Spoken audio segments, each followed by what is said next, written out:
The day after I was supposed to take my cat in for neutering, my boss looked at me differently. It was as if I were his father's killer. Later, I found out that the little kitten I almost neutered had my boss's soul inside it. How do I handle a grudge with my boss over something like this? Asking for advice. It's pretty urgent. On the way to get my cat neutered, I saw my boss get hit by a car. I was about to cross the street when I saw my boss, Roderick. In the distance, he seemed to notice me too and waved his hand to greet me. Just as I was about to put on my professional fake smile, a man driving a Maserati came barreling towards him, yelling, "I won't let you leave me." And then my boss flew through the air like a kite with a broken string. He even bounced once on the ground. I was stunned, watching the ambulance take my boss away and the police take the man who hit him. I stood there feeling confused. On one hand, my boss flew so far, he might not make it. On the other hand, I learned a little secret about my boss, and if he survives, I'm probably in big trouble. 6 months into the job, I felt like I was on the verge of getting laid off. The next morning,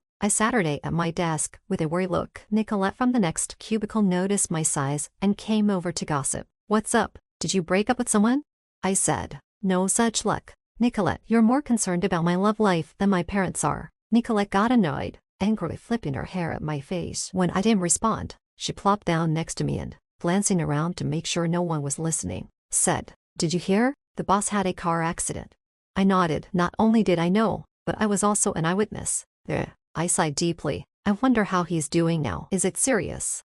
Nicolette rolled her eyes and scoffed. "You people are always lusting after the boss. Look, he's already in the hospital this morning, out of humanitarian concern. I hoped my boss was okay, but personally, I hoped he lose his memory or something." Nicolette continued chattering. "I heard the boss is fine. He supposedly flew 3 meters high and only got a few scrapes. He'll probably be back soon." I looked at Nicolette in surprise. "Is that for real?" She smirked. "Of course it is. I got the news this morning. Roderick is quite the trooper. To recover so quickly, I didn't know whether to be relieved or disappointed. All I knew was that my good days were numbered." That evening, when I got home, my little orange cat wasn't waiting for me as usual. I'd been so shocked that I forgot to take him for his neutering appointment. His little eggs were still there. He shouldn't be holding a grudge against me. Curious, I opened the door. The orange cat was sitting on the sofa, staring out the window. The setting sun bathed him in a reddish-orange glow. He sat there with his legs on the sofa, staring blankly outside. For some reason, he looked so world-weary. When he heard me, he turned his head with no expression and his pupils widened. In that moment, I saw shock, confusion, and disbelief on his face. I rubbed my eyes, thinking I might be hallucinating from working too much. When I opened my eyes again, the orange cat still wore that dazed expression. I walked over to pet him, but he slid off the sofa, moving like orange juice. Meow, meow, meow, meow. He meowed. For some reason, those meows sounded like "damn you" to me. Since my boss went to the hospital, my cat had become ill. He refused to eat his favorite fishkins, normally a voracious eater. Tonight, he didn't eat a single bite. He used to love watching me shower. Whenever I showered, he would sit beside me and meow if I tried to block his view. But now he seemed to have lost interest and didn't follow me to the bathroom anymore. I was a bit unsettled and called out to him, "Come on, I'm taking a shower." The orange cat looked at me with disbelief, as if to say, "I can't believe you're like this."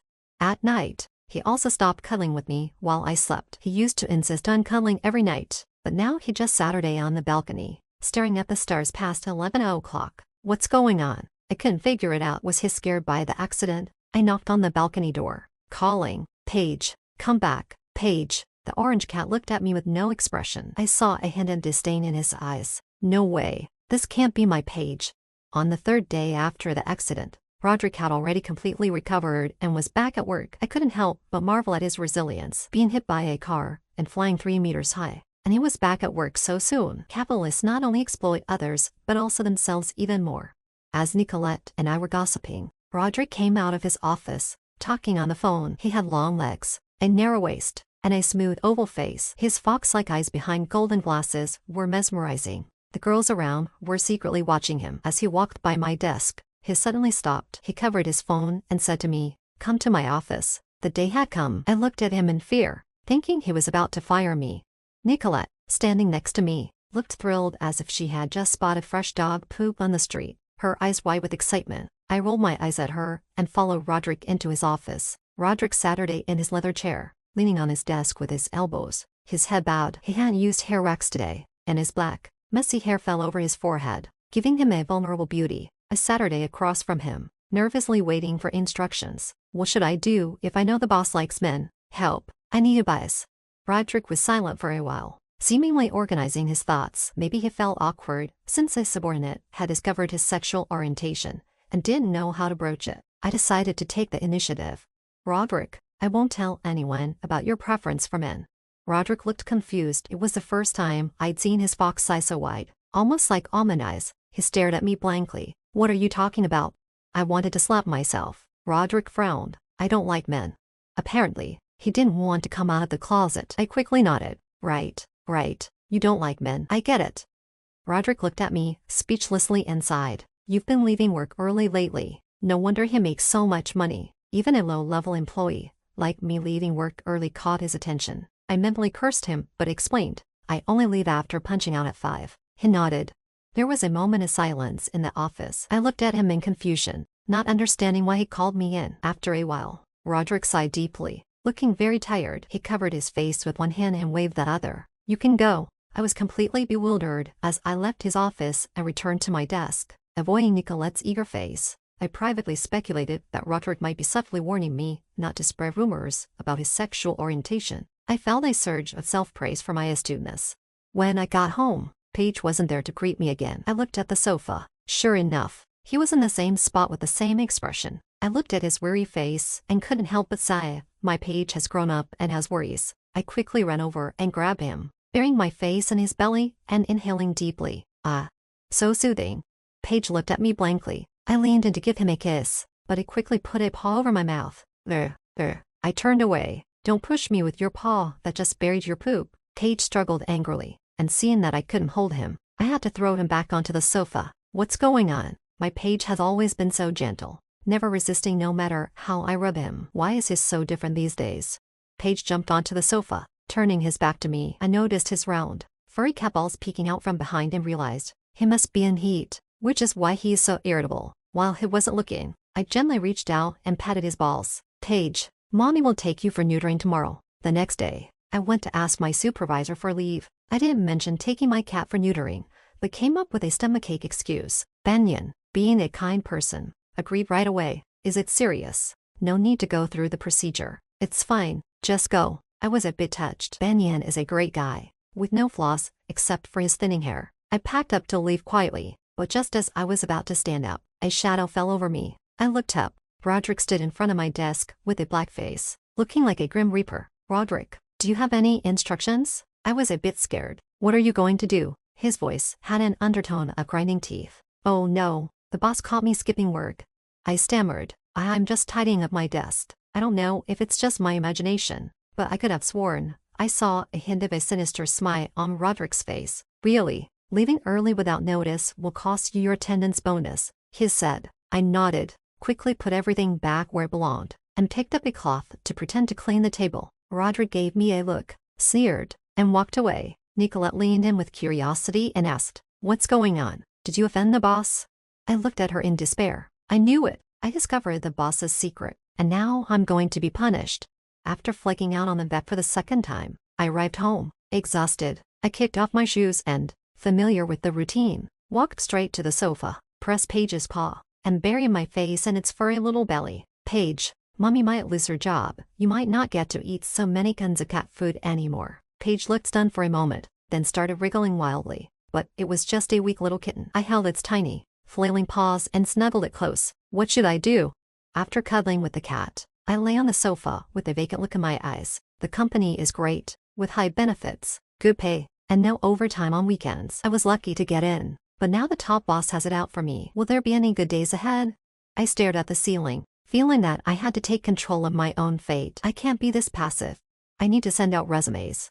That night, Paige still refused to sleep with me and now sleeps alone on the sofa without this warm, furry little thing. I haven't been sleeping well the past couple of days. It feels like something's missing. But when I try to get it on the bed, it refuses no matter what. I had no choice but to wait until it fell asleep and then sneakily bring it to the bed. True to its orange cat nature, it didn't wake up despite being moved around. With its familiar warmth in my arms, I snuggled into the blankets contentedly. In the middle of the night, I felt something moving in my arms. I opened my eyes to see Paige, who had woken up for some reason, frantically trying to wriggle away from me, still half asleep and forgetting about its recent odd behavior. I held it tighter, saying, Paige, Stop messing around and go back to sleep. I paused for a moment, and then wriggled even more frantically. A sharp pain shot through my thigh. I woke up in pain, feeling like my thigh was bleeding. I turned on the light, and saw a 3-inch long scratch on my thigh, already oozing blood. Frowning, I realized Paige had never scratched anyone before. Its claws are usually retracted. Is it really this bad when it's in heat? Looks like getting it spayed is urgent.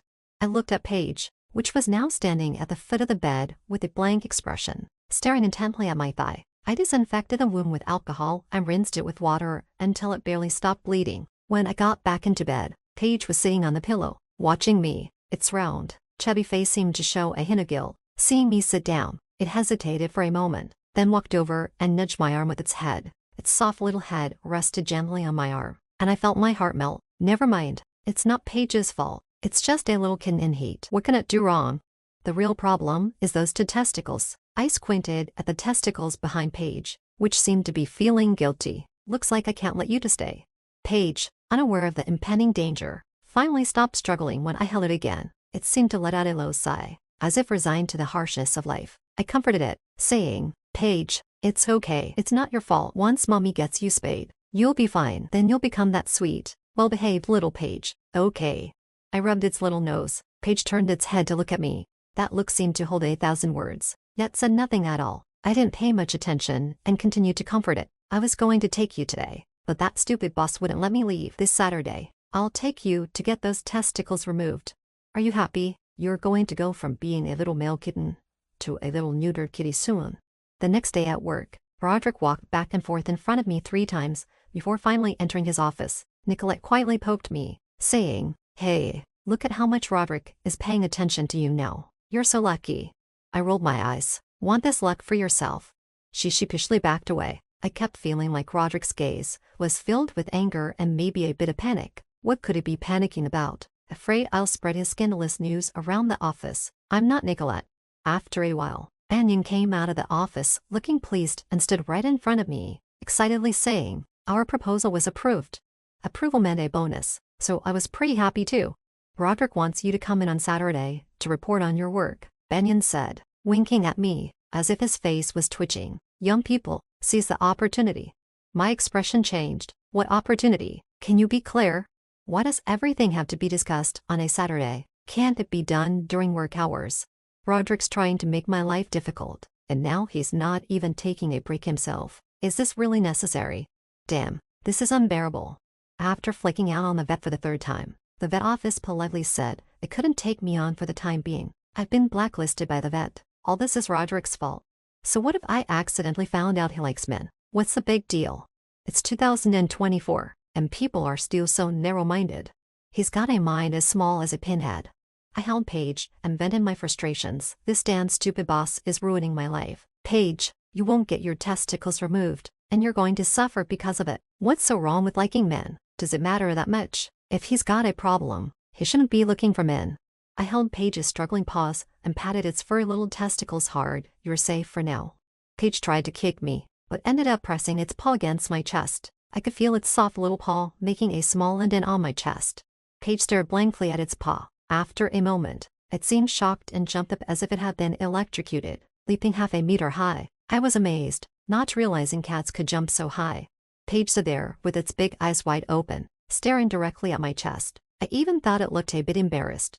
Its silly expression combined with its chubby body was incredibly cute. I couldn't help myself and pounced on Paige, burying it in my chest and rubbing it frantically. Paige, afraid of scratching me, didn't dare to kick too hard, but its expression seemed to show extreme humiliation as it stiffened up. That night, when I held Paige while sleeping, it didn't struggle. It just looked resigned, as if it had accepted this harsh, unreasonable life. When it rains, it pours. The next morning, I woke up with familiar abdominal pain. I felt something was wrong and rushed to the bathroom. Sure enough, my period had started after a long time. I get quite cold during my period, and the pain is almost unbearable. Banyan knows about this and usually gives me 2 days off, but today is Saturday, and my terrible boss wants me to come in for a report. Tail. I climbed back into bed and checked my phone. It was already 6:30. In 2.5 hours, I have to be at the company. I Saturday on the bed clutching my stomach, contemplating the possibility of quitting, but I can't bear to give up that big bonus. The pain intensified. and the cold sweat soaked through my nightgown. I curled up in agony. Paige, who usually sleeps past 9, was woken up by my movements. It opened its eyes and looked around. Noticing I wasn't cuddling it as usual, it crawled out of the blanket and came over to me. Seeing me drenched in sweat, noticing my discomfort, Paige seemed anxious. It paced around the bed and meowed at me. Paige, just play by yourself for now. I first stay smite despite the pain. Mommy needs to rest for a bit. I still have to go out later. Seeing the ibuprofen on the nightstand, Paige meowed louder and kept nudging my blanket with its little head. I ignored it. I was in too much pain. In a semi-conscious state, I felt a soft little thing burrow into the blankets. That warm little body pressed against my stomach, bringing a sense of comfort. I hugged it tightly, half asleep. When I woke up, the sun was already high in the sky. Outside the window was bright sunshine and a clear, cloudless sky. I admired the blue sky for a moment and sighed. Spring is really on its way. I sat up and picked up my phone. Seeing a string of missed calls, I frowned. Oh no, it's already 10:50. Spring is coming, and I'm about to become an unemployed worker looking for a job again. I know exactly who those missed calls are from without even asking. It must be my boss, who's got a mind smaller than a needle's eye.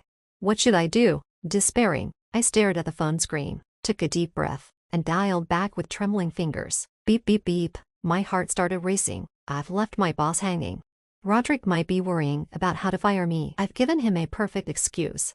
Desperately, I listened to the phone, even hoping it wouldn't connect. Hello, a deep voice came through. I flinched. Hello, is this Roderick?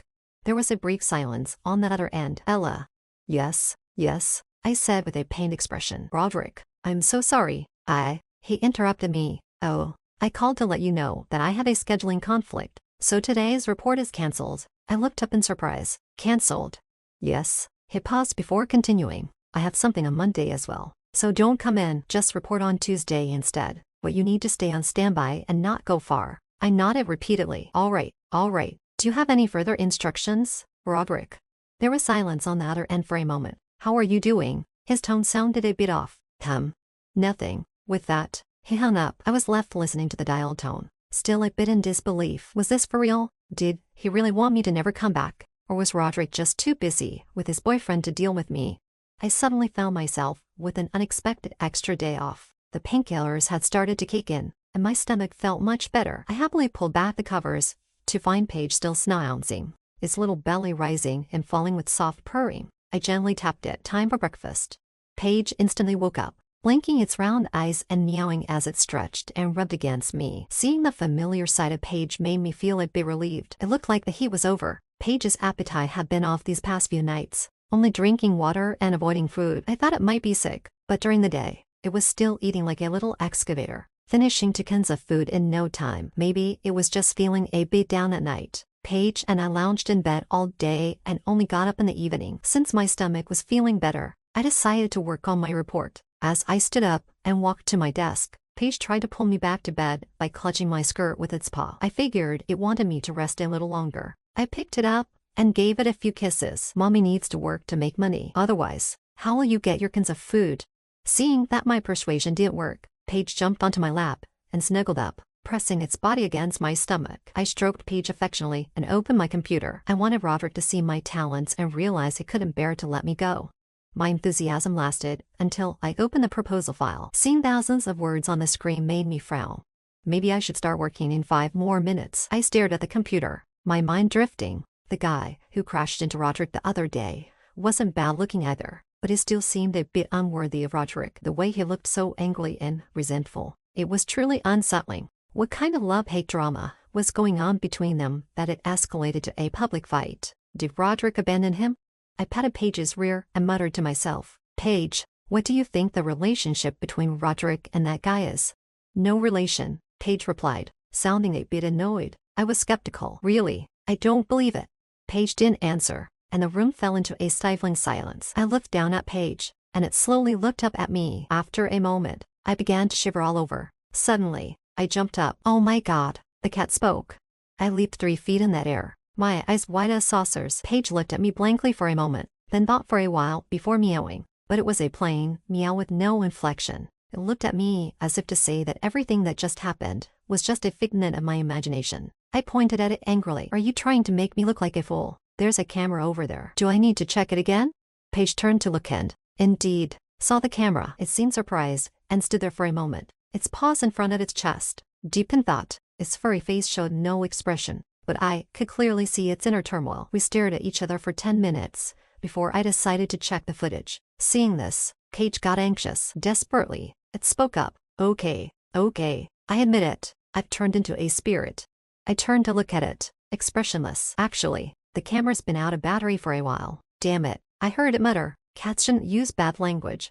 Paige turned away, refusing to talk to me after I threatened to have it spayed. It finally gave in. It looked at me with innocent eyes. Please don't send me for spaying. Aren't I your favorite, Paige? I'm just a pitiful, weak, and helpless spirit cat. Yeah, I sneered. You're just a heartless bull-down seer that can eat 3 cans of food in one sitting. Paige remained silent, looking at me with its big, watery eyes, trying to appeal to my conscience. I said I wasn't trying to target it, but it was difficult to handle being kept in the dark like this. Paige thought for a moment and said, I didn't mean to deceive you. I was just absorbing the essence of the sun and moon every day, and accidentally turned into a spirit. I didn't dare to tell you. You see me lounging on the couch every day. I was actually practicing. I raised an eyebrow. So, what can you do? Do you have any special abilities, like turning stones into gold or diamonds?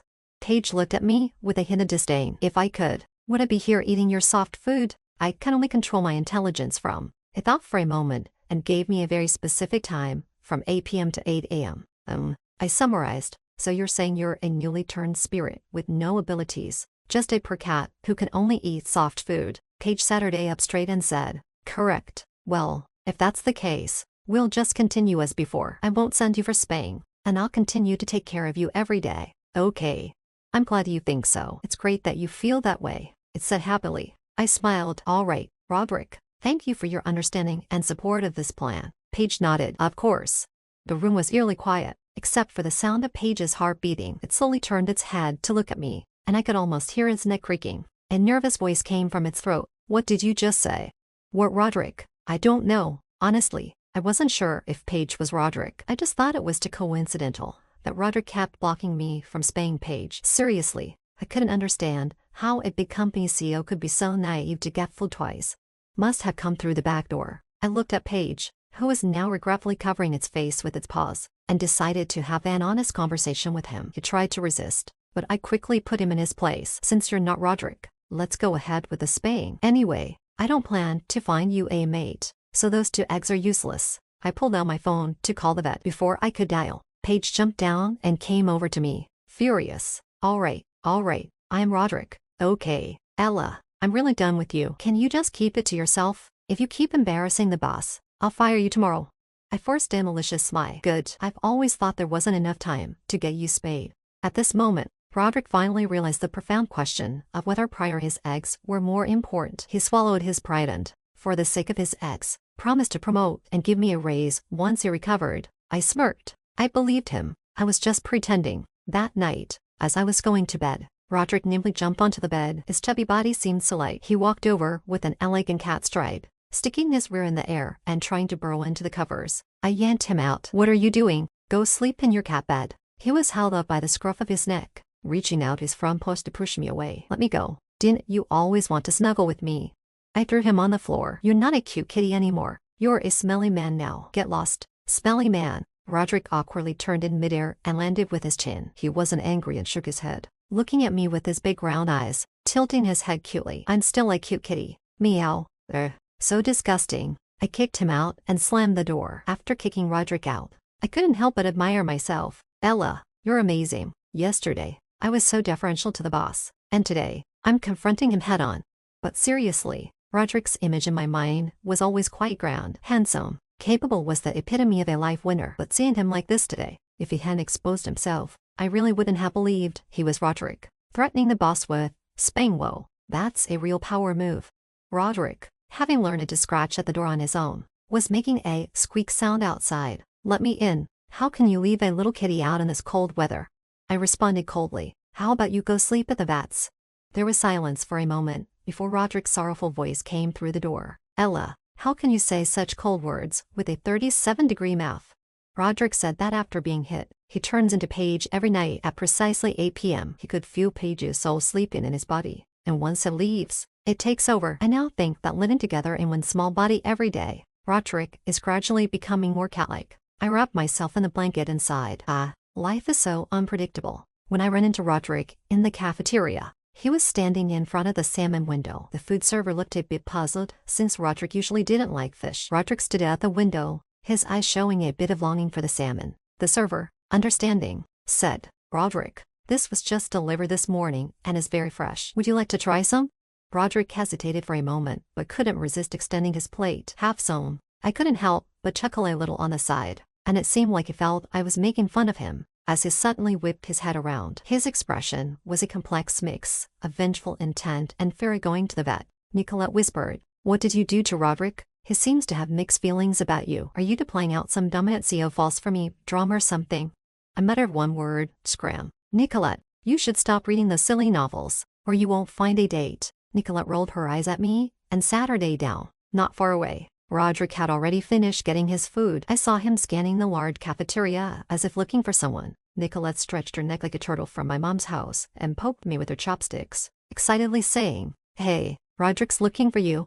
Her voice was a bit loud, drawing the attention of people eating nearby. I felt a bit embarrassed and quickly lowered my head. "Keep it down. You can't even keep quiet while eating," Nicolette grumbled under her breath. "So boring." I was just putting some salmon in my mouth when a shadow fell over me. I looked up and, sure enough, it was Roderick holding his plate. He smiled at Nicolette and said, "I need to discuss some work with Ella." Nicolette, with her mouth full of rice, turned bright red and almost choked. She nodded vigorously, jumped up, and left, not forgetting to give me a significant look. Roderick politely thanked her and came around to sit next to me, dressed in a suit. He placed his plate elegantly on the table and said, through gritted teeth, "I slept on the sofa last night and caught a cold." At Roderick's strong insistence, he had moved back to the bedroom. His reasoning was that I had insisted on sleeping with him initially, and now he was used to it and couldn't change. After all, he was still my boss during the day, so I had to give him some face, but I agreed to let him sleep in the bedroom's cat bed. We both compromised and reached a friendly agreement. That night, while I was scrolling through my phone, I suddenly saw a message. The movie was premiering this Saturday afternoon. It was the film debut of my favorite female singer, and I had been dying to see it. I quickly opened my phone to book a ticket, but found that the premiere showing was already sold out. Even the edge seats were booked. Other theaters had the same situation. I felt a bit disappointed. Premieres have a certain unique vibe. Watching it the next day would mean I'd probably see spoilers or reviews beforehand. The mattress next to me sunk slightly as Roderick jumped up and peeked at my phone. He complained, "Little kitten can't even play with the phone. So boring." "Hey." He leaned over to see. "You want to see this?" I nodded, "But it's already sold out, so forget it." He stared at my phone thoughtfully without saying anything. I turned to him. "What are you doing up here? Get down." Roderick shot me a look and climbed down. "Heartless woman, you were calling me Paige a few days ago, and now it's all you this. You that once you get something, you never appreciate it." He grabbed the cat bed, struggled to drag it to the foot of the bed near the heater, jumped up, circled around, and found a comfortable spot to lie down. I watched him with interest. Roderick has really adapted to his new life as a kitten quickly. Noticing me looking at him, he covered himself with his little blanket and turned away, his chubby body wiggling. Humph. The next morning, I slept in a bit and almost arrived at work just in time. Banyan didn't say much but asked, "How's your health lately? Did you go to the hospital for your stomach?" I waved my hand. "I'm fine. Just a minor issue. Much better than before."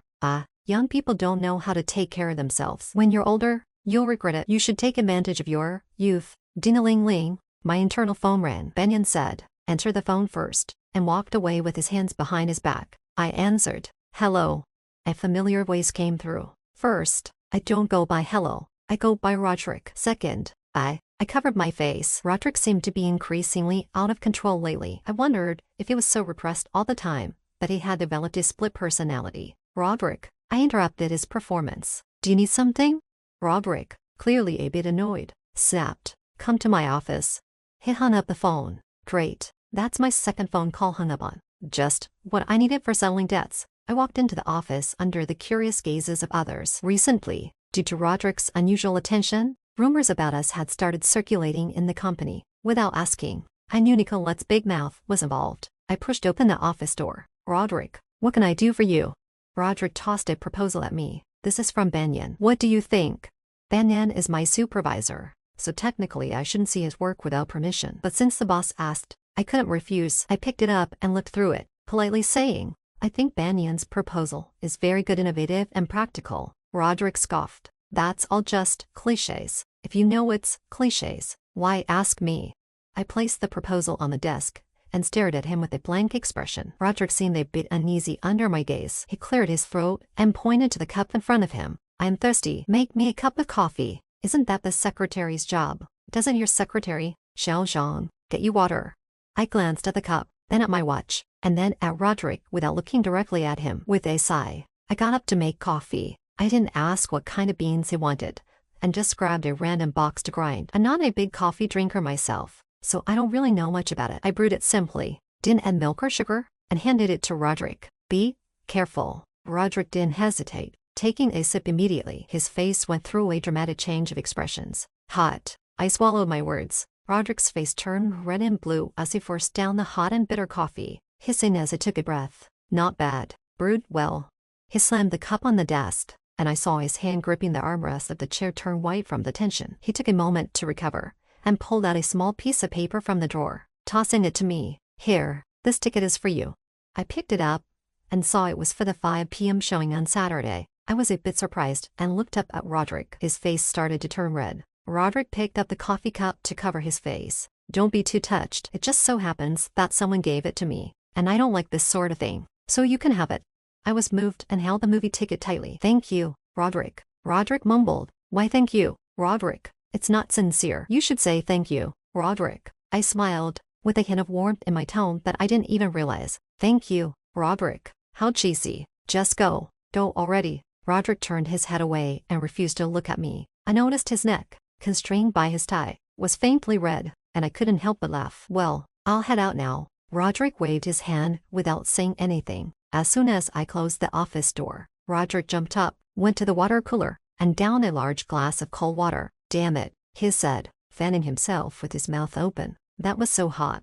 When I went to the premiere, I deliberately wore a new dress I had just bought and put on some makeup. Life needs a bit of ceremony. I arrived early, just as the previous showing was letting out. The seat Roderick got me was pretty good, in the middle of the back row with a great view. I sat down and took a photo of the movie ticket to post on social media. Suddenly, someone tapped me on the shoulder. I turned around to see a young guy, wearing a baseball cap. He looked a bit shy, holding up his phone and saying, "Hi, I saw you earlier. I think you're really pretty. Could I get your contact information?"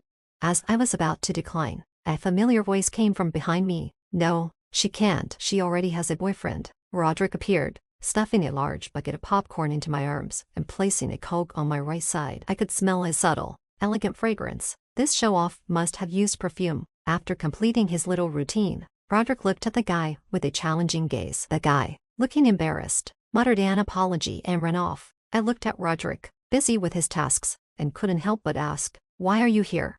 Roderick nonchalantly sat down next to me and grabbed a handful of popcorn from my lap. "Oh, the person who gave me the ticket said there was an extra one, and since he wasn't going, he gave it to me to avoid wasting it." He said this without looking at me, keeping his expression unchanged, but his ears were turning red. I understood and decided not to call him out. "That's quite a coincidence." "Yeah, right," Roderick complained. "I really didn't want to come." He insisted. "So here I am. I was just napping at home before this." Looking at his carefully styled hair, I nodded. "Yeah, some people can be really annoying." Roderick seemed to think it was enough and didn't say more, closing his mouth. As for the movie, it was excellent. It was a film debut of my favorite singer, and now she can be called an actress. Even though it was my first acting role, the performance felt completely natural, almost even more impressive than my singing talent. In a bad-ending romantic comedy, the audience was in tears, and I could even hear the soft sobs of a girl sitting next to me. In the latter half of the film, the lead couple shared a passionate kiss in the snow late at night, fully aware that it was their last kiss,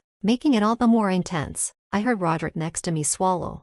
I reached for the popcorn, but just as my hand was diving in, another hand covered mine. It was warm. I turned my head, and Roderick was looking right back at me. In the dark theater, our eyes locked. Roderick's expression was serious, as if I was more captivating than the movie. Our hands stayed in the popcorn bucket, neither of us moving. At that moment, time seemed to freeze. The characters' confessions, the audience's sniffles, and the occasional phone ring all blended into a chaotic mix. But all I could hear was the rapid pounding of my own heartbeat. It felt like an eternity, yet also just a blink of an eye. I was the first to react, pulling my hand away as if I'd been shocked. Roderick hesitated for a moment, then turned back and shoved popcorn into his mouth. On the screen was my favorite actress, and the movie was quite captivating. I stared intently, but my mind was blank, unable to focus on anything. When the lights in the theater finally came on, I realized the movie had ended. People around us started to leave, walking past us in all directions. Only Roderick and I remained seated, neither of us getting up first. Once everyone else had gone, only Roderick and I were left. We stayed silent, the atmosphere growing a bit awkward. It seemed like neither of us knew what to say. After a moment, I stood up, without looking at Roderick, and said, "Shall we go?" He gave a quiet and followed me out. We walked together, me in front and Roderick dutifully trailing behind, like I was the boss and he was my little secretary. Roderick drove, and even though we didn't speak, we instinctively got into the car together, strapping on our seatbelts. Roderick broke the silence with, "This new brand of cat food isn't very good." "Not pure," I replied. "It sounds like you've tried it." Roderick was silent. I turned to look at him with wide eyes. "You haven't actually tried it, have you?" He looked a bit embarrassed. "I just had a bite. A small one, mainly because Paige wanted to try it." He added, Maybe it's because it's too expensive. Try a cheaper one next time." I hesitated, but couldn't resist asking. "There's something I've been wanting to ask for a while." Roderick, seeming nonchalant, said, "Go ahead." I now wondered if Roderick liked not only men, but possibly women too, so I gathered my words. "That guy who hit you with his car." As soon as I brought up the topic, Roderick slammed his leg in frustration. He fumed. "I'm telling you, I was just unlucky. Do you know what bad luck is? I don't even know that guy, and he doesn't know me." I was a bit puzzled. "Then why did he hit you?" "Oh," Roderick seethed. "He wasn't aiming for me at all. He was trying to hit the woman behind me. She's his ex. But he was driving too fast and hit me instead. Not only did he crash into my cat, but my reputation got wrecked too. My parents now think I like men. My mom almost had a fit." "Oh, I see." I understood. No, it was just a case of collateral damage. Roderick, looking at me anxiously, said, "I don't like men. Really, I don't. I like." His face turned bright red as he struggled to continue. I was so startled that I grabbed his hand and pointed forward. "Don't look at me, look at the road."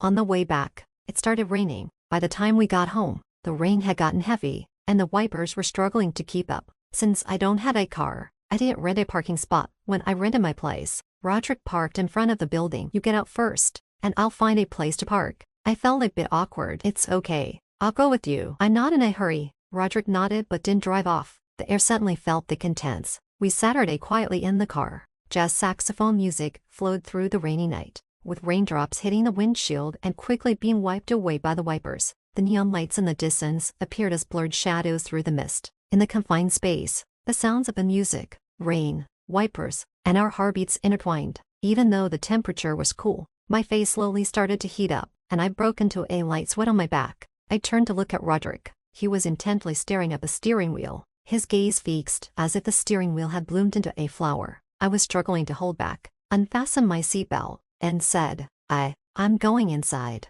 Roderick said nothing. I reached for the car door. Just as I was about to get up, my left hand was suddenly grabbed. I looked back in surprise. Roderick was silent, holding my hand firmly. I Saturday back down in my seat. "You." My words were cut off. In the lingering romantic music, Roderick's handsome face seemed to enlarge in my vision, and a faint, sweet scent enveloped me. I stayed still. My mind felt like mush, with only one thought: when did his seatbelt come off? Roderick's gravelly voice came. "Close your eyes." I glanced at him and shut my eyes. A mix of mint and tobacco scents drew closer, and my heartbeat skipped a beat. Just before our lips touched, I suddenly felt a weight on me. Opening my eyes, I saw Roderick's closed eyes and realized he had fainted. I was stunned. Moments later, in a panic, I tried to help him, thinking he must have fainted from excitement over the kiss. As I was about to help Roderick up, I caught a glimpse of the car screen. The time displayed, 8 p.m. Oh, crap. I looked up. Through the car window, I saw my curtains being flung open with a whoosh. An orange, chubby figure angrily bounced up in front of the window. Even from this distance, I could hear its angry muttering, "Damn it." After gratefully seeing off the kind neighbor, I covered Roderick with a blanket. Before leaving, the neighbor reminded me, "Tell the young man to drink less next time." Nowadays, even handsome guys aren't safe out there. Roderick, lying on the floor, was so furious he was hopping mad. He dashed up to the bed with surprising speed for his hefty frame and came close to me. How could I be so unlucky? I'm so frustrated. He stood up, pushing at my arm. "Hurry, let me have a kiss, or I won't be able to sleep tonight." I looked at the little chubby figure in front of me, whose belly jiggled as he stood up, his round eyes filled with frustration. The fluttering excitement from earlier was now gone, and I calmly pushed him away. Don't kiss me with your cat's mouth that just licked its own butt. Roderick was livid. I didn't lick my butt. I pointed at his little cat mouth. Smell your own breath. Does it smell like a butt? He looked at me skeptically, trying to peer at his own rear while spinning around on the bed. Seeing him chasing his own tail, I suddenly felt drained. I lay back, staring at the ceiling, and sighed deeply. What kind of karma did I create? Roderick spent the whole night trying to sneak up on me. In the middle of the night, I felt a heavy pressure on my chest, as if someone had punched me. I nearly lost my breath, and when I opened my eyes, I saw a pair of green, glowing eyes in the darkness. I was terrified, breaking out in a cold sweat. Roderick's eerie voice sounded, "Let me have a kiss." His furry feet were on my chest, and his 13-pound weight was squatting on me. At that moment, my anger reached its peak. I had already planned which vet to go to, and how to care for the post-surgery pet. Seeing the fury in my eyes, Roderick suddenly changed his tone, sounding pitiful. "Never mind the kiss. Will you just hold me while I sleep?" He looked at me with his big, watery eyes. I stared at him for a while, and finally couldn't help but sigh. "All right." I pulled the covers aside. "Come in." I pretended not to notice the smirk of triumph on Roderick's face. The warm bundle snuggled into the blankets. Roderick poked his head out from my chest after some time. All set, he nuzzled my chin with his head and said sweetly. I leaned down and kissed his head. "Good night." Roderick's eyes widened, and his stammered, "Gee, good night." The next morning, when Roderick called me into the office, Nicolette had stopped her shouting. In her words, even dogs could see the affair between us. She told me to remember her when I became the president's wife and to give her a promotion. I said she should be nice to me now, or she'd never get a chance later, starting with buying me a milk tea. Nicolette replied, "Milk tea. I see you as milk tea." "All right." I stood up. "It's not that I didn't give you a chance. You just didn't seize it. Enough. Let's go. You're giving me a headache." Nicolette turned away and ignored me. When I entered the office, I saw Roderick with 2 huge dark circles under his eyes. I was a bit surprised. "You passed out at 8 p.m. last night and slept until 8 a.m. this morning. How are you still not well rested?" Roderick was displeased. "I didn't sleep well at all last night. Your sleeping habits are terrible." "What happened?" I asked. "That's impossible. No one's ever said I sleep poorly." He turned his head away, blushing and silent. I asked, "What did you call me in for? To make a pass at me?" Roderick's eyes widened. "Is that possible?" "Not a chance." Roderick huffed and slammed a document on the desk. "I'm going on a business trip this week. You're coming with me?" I turned him down without even looking. "No, I have to go back home this week. My mom said she misses me since it's been such a long time since you last saw me." Roderick didn't take my refusal well and seemed a bit annoyed. "If you won't go with me, plenty of people will. I'll just call up all the pretty girls from the office." Right after dinner, my mom called. "Don't mention anything about blind dates when you come back this Saturday." I frowned. "What blind date?" She said conspiratorially. "I set up a blind date for your brother. When you get there, take him out, and then find a reason to leave halfway through." "Mom," I said helplessly, "aren't you trying to sabotage my relationship with Leaf? If my brother finds out, he'll probably ignore me." "It's fine, just tell him I forced you into it." She insisted. "Ugh," I said, holding up my cup to take a sip of water. "What's the point of all this? At your age, you should be keeping yourself busy with something else." She snapped. "You little rascal. How dare you talk to me like that? Wait until it's your turn. Don't argue with me now." I rolled my eyes. Older women with nothing to do are truly terrifying. As soon as I opened the door, I saw an orange blur dart out. I didn't pay much attention, and only hung up after assuring my mom I would cooperate with her plan. Poor Leaf. I shook my head. I discussed with Roderick what he would do while I was home. I thought it was too cruel to send Roderick to a pet boarding facility, so I gave him 2 options. Option A, stay at a friend's house for a few days, but he couldn't make a sound,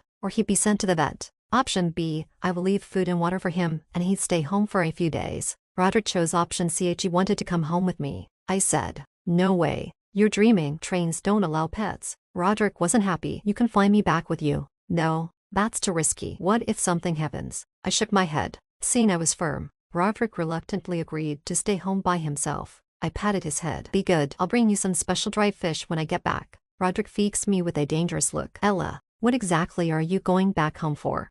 "I'm going to see my parents," I said, a bit puzzled. "Right." Roderick gave me a look that I was meant to interpret, then turned and walked away. He has his moments, but I didn't let it bother me. I packed up and left. Before leaving, I waved at him. Take care of yourself at home. Don't skimp on food or water. Open the cans as needed. Roderick looked at me with a furry grin. Don't worry. I felt a bit reluctant. See you soon. Bye. Just before closing the door, I heard Roderick's slow voice. Yeah, we'll see each other soon. When I arrived home, my mom pulled me inside. Look at this. She showed me a picture on her phone. This girl is a high school teacher. Look at her round face. She looks so lucky. Born in a 93, perfect for your brother. I took a good look and, honestly, she did have a friendly face and a pleasant smile. Isn't she too good looking for my brother? I handed the phone back to her. Mom looked a bit worried. Who knows? Let's give it a try. It's a last-ditch effort, she said seriously. In a bit, you'll take your brother out for dinner, and when I call, you'll find a reason to leave. Okay. Seeing how seriously Mom was taking this, I thought to myself, alright, if Leaf gets mad, don't blame me. Don't worry, he should be thanking me. Does he think he can find a girl like that on his own? Mom dismissed it. Alright then, I nodded. When I went inside, Leaf was playing video games. His hair was even thinner than the last time I saw him. The few sparse strands on top looked a bit pitiful. Oh, late nights are rough. I yanked off his headphones. Leaf, let's go. I'm treating you to dinner. Leaf looked at me skeptically. You're treating me? Yeah, right. Like a weasel, paying a New Year's visit to a chicken of good intentions. I'm not going. He was about to put his headphones back on. I grabbed his arm. Really, this place is amazing. It's really expensive. Oh, I see. You want to eat but don't want to spend your own money, so you're making me foot the bill. Leaf looked at me disdainfully. I thought about it and replied, yes, your dear sister is home for a rare visit. Shouldn't you, as her brother, treat her to a nice meal?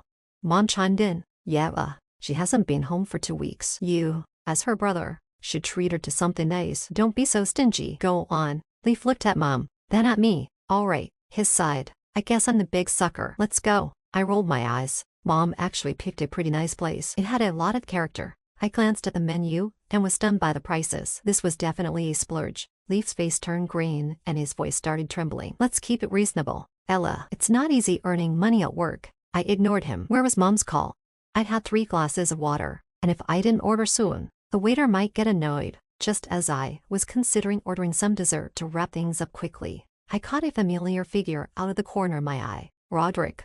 I frowned, thinking I must be seeing things. Roderick looked serious, dressed up, and even wearing a tie, as if he were about to walk the runway. The young women around were sneaking glances at him. He strode in, surveyed the room, and quickly spotted me. When he saw me, his expression suddenly darkened. His face turned red, his lips were tightly pressed, and he stormed over, looking as if he had been cheated on. I stared in shock as he approached, not even realizing why he was here. When Roderick jabbed his finger in front of Leaf, Leaf looked up, puzzled. I suddenly had a bad feeling. Wait, I started to explain, but Roderick cut me off, fuming. Ella, so you came back to see your parents, but are actually here for a blind date.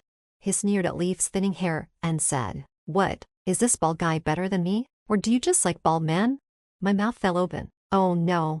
I watched as Leaf's face changed from green to red, then to black. He was trembling with rage, as if he were about to have a fit. Through gritted teeth, he spat. Ella, who the hell is this idiot? Roderick, hearing Leaf's insult, rolled up his sleeves and shouted, who are you calling an idiot? You, bald. I jumped up, trembling. Bro, it's not what you think. Let me explain. Bro. Roderick was stunned. A moment later, he turned to look at Leaf. His face went white as a sheet. Bro. What is this? A sweet voice suddenly interrupted. I looked up to see a pretty girl standing in front of us. She looked confused and hesitant, checking her phone and then looking at Leaf. Hello, are you Leaf? Leaf, still fuming, looked up in surprise. I am. And you are? Leaf, enraged. Roderick, panicking. Me, and a confused blind date were all caught in this mess. I covered my face and said, OMG. I grabbed Roderick and told Leaf, bro, this is your blind date. You two talk things over. We're leaving now. Don't be mad, you'll deal with him. Wait, Leaf said urgently. Clarify things. I ignored him, pulling Roderick out the door. Roderick looked like a doll, his eyes blank. It's over. It's over. He mumbled, I've offended my future brother-in-law. Everything's ruined. Seeing him like that, I got annoyed and said, what's wrong with you? Making a fuss out of nothing. Roderick looked up at me, sadly. That day, I'd overheard you talking about coming home for a blind date. I thought you didn't like me and wanted someone else. His pitiful expression made me both angry and amused. Well, my brother hates being called bald more than anything. While Roderick lowered his head. Enough with the fake crying, I said impatiently. Let's just go home. Roderick hesitated, dragging his feet. Can we stay a bit longer? We sat quietly in the car. Roderick kept sighing and lamenting, grabbing his hair in frustration. Seeing him like this, I felt a bit sympathetic, so I decided to drive him around to clear his mind. My hometown is a coastal city. Once we turned onto the seaside avenue, we were surrounded by green-tiled roofs, red bricks, and blue skies. Plump seagulls followed the car, hoping for some fries. I parked by the beach and walked barefoot with Roderick on the sand. Roderick started to cheer up a bit. He turned his face towards the sea and sneakily reached out to hold my hand. I held his hand back and noticed a faint blush on his face. The sea breeze was slightly salty, and under the distant blue of the sky and sea, the light glinted off the water. Roderick suddenly crouched down and picked up something to show me. Clam. I looked closely, and it was indeed a clam. Not small at all. Roderick, being an inland kid, immediately started digging in the sand, forgetting his earlier troubles. I smiled and continued walking. Translation: after walking for a while, I glanced back and saw that Roderick was still crouched in the same spot. Not sure what he was doing, I quietly approached him from behind to take a look. He had drawn a heart in the sand with his finger, with a small word inside and another one written beside it. Below, it read, "Together forever." How childish. I chuckled to myself, but couldn't help feeling a flutter in my heart. Roderick noticed me watching and stood up, looking at me seriously. His eyes were bright, his black hair tousled by the sea breeze, revealing his pale forehead. "Ella, do you like me?" he asked, my face flushed with heat. "What's this about?" Roderick stepped forward and hugged me. I could feel his heart beating rapidly. "I really like you," he said earnestly. "I just hope you like me as much as I like you." My heart warmed, and I hugged him back just as I was about to say, "I like you too." Roderick spoke again. "Will you help me apologize to my big cousin when we get home?" I pushed him away with a blank expression. "No." As we walked toward the parking lot, Roderick, holding my hand tightly, was unusually cheerful, planning how to apologize to leave. "I didn't know he was your brother, but he doesn't look anything like you. You're much better looking. Maybe I should invite my big cousin to get a hair transplant. Do you think he'd forgive me then?" I laughed and gave him a light punch. "Leif hates it when people mention his hair. If you say that, he might just kick you out." I was about to continue, but Roderick's expression suddenly changed. He shoved me away with such force that I stumbled back and landed in a pile of grass. I watched in horror as an SUV came roaring toward us and hit Roderick. He rolled on the ground a couple of times and then lay still. My mind went blank, and my hands lost their strength. I struggled to get up. Nearby, people began screaming and gathering, calling for the police and an ambulance. I shakily ran over, feeling my legs weakening. Roderick. Roderick lay on the ground with his eyes shut, his left hand twisted unnaturally. I was afraid to touch him, but after taking a deep breath, I mustered the courage to feel for his pulse. After a moment, I collapsed on the ground in relief. Thank goodness, he still had a pulse. The ambulance sirens grew louder and closer. Soon, 2 doctors arrived and quickly checked Roderick's pulse before putting a small machine on his wrist to start timing. "Are you a family member?" one of the doctors asked. I nodded urgently. "Yes, I'm a family member." "Come on, family members, get in the ambulance." The doctors had to bystanders help lift Roderick into the ambulance. I couldn't bear to look at him or think too much, so I forced my weak legs into the ambulance. Roderick lay there pale and unmoving, with only a slight jostle as the ambulance sped along. The doctors handed me some forms to fill out. I took the paper and pen, only to find my hands shaking uncontrollably, unable to write a single word. "Doctor," my voice was dry. Is he okay?" The doctor shook his head. "It's hard to say right now. We'll need to do x-rays to check. His hand is definitely broken." I lowered my head. At the hospital, the doctors took over Roderick. I was called to register him and pay. By the time I returned, Roderick had already been taken for an examination. I stood dumbly in front of the operating room, staring at the bright light. I felt like I couldn't breathe. Tears streamed down my cheeks, and I didn't even bother to wipe them. A few months ago, he had been hit by a car in front of me too. Back then, I was indifferent, only worried about work. Now, my mind was blank, my body trembling, almost unable to stand. I could only close my eyes and earnestly pray to the heavens for another chance to spare him, even if it meant trading my own life. Around me, people came and went, chatting, watching videos, playing games. Voices filled the air. Yet, it felt as if everything around me had become a vacuum. There was no sound, no one around except for the operating room. Everything was invisible to me. Fear gripped my heart. My mind felt like it was going to explode. Yet it was also numb. I could only stand there waiting, unable to think about his condition, too scared to imagine it. After a while, I managed to get through to my mom and, through tears, said, "Mom, come to the central hospital right away. Your son-in-law has been hit by a car." I waited for over 10 minutes in front of the operating room when it suddenly hit me. Wait, no one signed for Roderick. How could he be undergoing surgery? Just as I was about to turn around to find the doctors, a nurse hurried over. Are you a family member? The patient just woke up. His hand is broken and needs surgery right away. You're his wife, right? You need to sign for the procedure.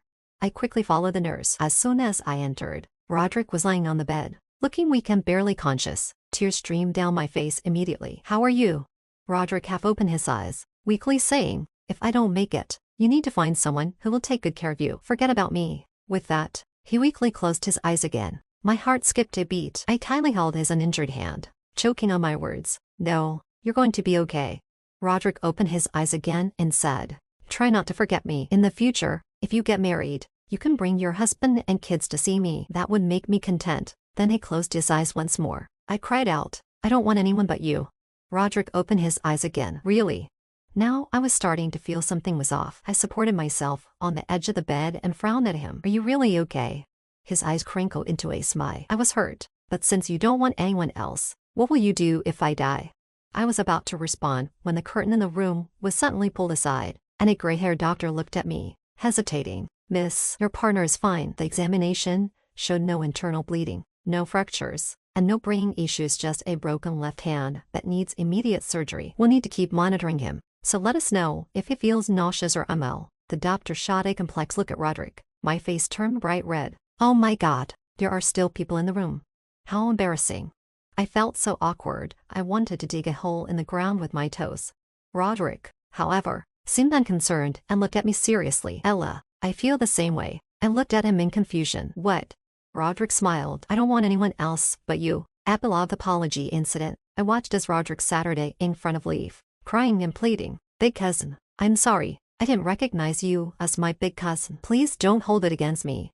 Leaf glared at him, silent. Seeing no reaction from Leaf, Roderick pulled out a large gift box from his pocket and, wiping non-existent tears, said sorrowfully, Big cousin, this is a hair growth kit I had a friend bring from Germany. I can't use it, but my bald friends say it works wonders. In a week, it turns grass into a forest, a bicycle into a motorcycle. I noticed Leaf's face darkening and quickly covered Roderick's mouth. What are you saying? Mom was a bit displeased. Leaf, why are you making such a face? Roderick has apologized. Why are you still being so stubborn? It's true you're bald, but do you really have to get so upset about it? Bald. 1,000 arrows seemed to pierce Leaf. He looked like he might blow up on the spot. Leaf took a deep breath and, gritting his teeth, said, as long as I'm in this house, he won't set foot through this door. Then Leaf, Mom was furious. Leaf, almost enraged to the point of exploding, said, fine, I'm leaving. Let him be your son from now on. With that, he stormed out. Roderick, with tears in his eyes, held Mom's hand. Mom, I'm not good with words. I made my big cousin angry. It's all my fault if my big cousin doesn't like me. It's my own doing. I rolled my eyes. I don't know where Roderick picked up his green tea act. Mom looked at Roderick affectionately. Leaf has such a bad temper. Don't mind him. His baldness has driven him crazy. Look at our Roderick. He's so handsome. Well, I silently felt sorry for Leaf for a second. That night, Roderick and Mom bid each other a tearful farewell. After Leaf came back, Mom wouldn't even look at him. Clearly, once she had a good-looking son, she forgot about the bald one. A few days later, I woke up in the middle of the night to use the bathroom and suddenly found Leaf in the bathroom, staring at himself in the mirror. Oh my God, is he really that obsessed with his baldness? I quietly peeked through the crack in the door. Leaf was carefully fiddling with his hair. I wasn't sure if it was just my imagination, but it seemed like his hair was getting thicker. Leaf, I pushed the door open. What are you doing? Leaf jumped 3 feet in the air, quickly hiding his right hand behind his back. I was startled too. Why are you sneaking around in the middle of the night? What's in your hand? Leaf patted his chest to calm himself. You scared the hell out of me. He was just going to the bathroom. He sounded strangely guilty. I was too sleepy to care and said, get out of here. I need to use the bathroom. Oh, Leaf left with his hand still behind his back. Just as I was about to close the door, he suddenly poked his head back in. What is it? I frowned at him. Leaf's face turned red slowly. After a moment, he finally muttered, ask that friend of yours if he has any more of that hair growth stuff. The end. Thank you for reading. Feel free to subscribe to the channel for the latest updates, with new novels added every day.